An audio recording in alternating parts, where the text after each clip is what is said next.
pour défendre son deuxième album. Donc du rock ce matin, Bintini du rock. Oui, Pascal, les 5 Parisiens qui ont renouvelé le rock et la chanson française avec leur premier album, c'était en 2015, album couronné d'un disque d'or.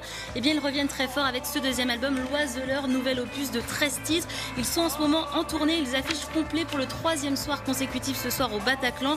Alors pour la petite histoire, les membres du groupe se sont rencontrés au lycée et à la fac. Ils ont choisi le nom de scène Feu Chatterton en lien avec un tableau du peintre britannique Henry Wallis qui s'appelle tout simplement La mort de Chatterton. Alors Feu Chatterton, c'est un groupe au son unique, groupe emmené par qui? Par le chanteur Arthur, qui a ce timbre grave, cassé, brisé, cette voix unique et une façon unique d'écrire, de dire et de chanter les mots. Avec ce deuxième album, Feu Chatterton confirme vraiment son implantation dans le paysage musical français, explore en plus d'autres horizons. Regardez ce que ça donne avec Ginger et l'ivresse.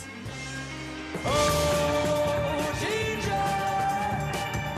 la montagne vacille. Oh, Ginger, allons-nous-en d'ici. Cours, enfin, cours, allez, vas-y. Et ma hargne se dilue dans un océan de quiétude et de liquide. Toi que je vois dans la glace, dis-moi, qui es-tu? Dis-lui.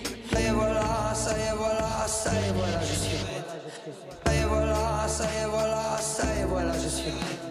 Alors cet album, vous l'avez compris, est moins pop-rock que le premier. Le groupe s'ouvre à l'électro, on a des touches de funk, de musique orientale. Et avec ce titre, L'ivresse, le chanteur Arthur revient à son premier amour, le rap, mêlé à de la musique trap. Feu Chatterton pourrait un petit peu dérouter son public avec ce deuxième album, avec ses nouveaux morceaux, mais pas du tout, vous l'entendez, c'est plus planant, plus aérien, avec moins de guitare. Et Pascal, je sais que vous avez apprécié ces petits synthétiseurs des années 70-80, ça nous fait du bien, ça donne un petit côté rétro, singulier au groupe.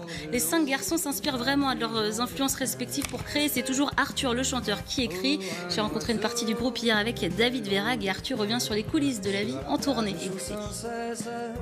Moi j'appréhendais particulièrement la tournée parce que je me souviens de la précédente qui était, c'est une tempête qui t'emporte, surtout quand tu l'as pas vécu. Et donc c'est physiquement éprouvant, c'est un mode de vie qui est particulier.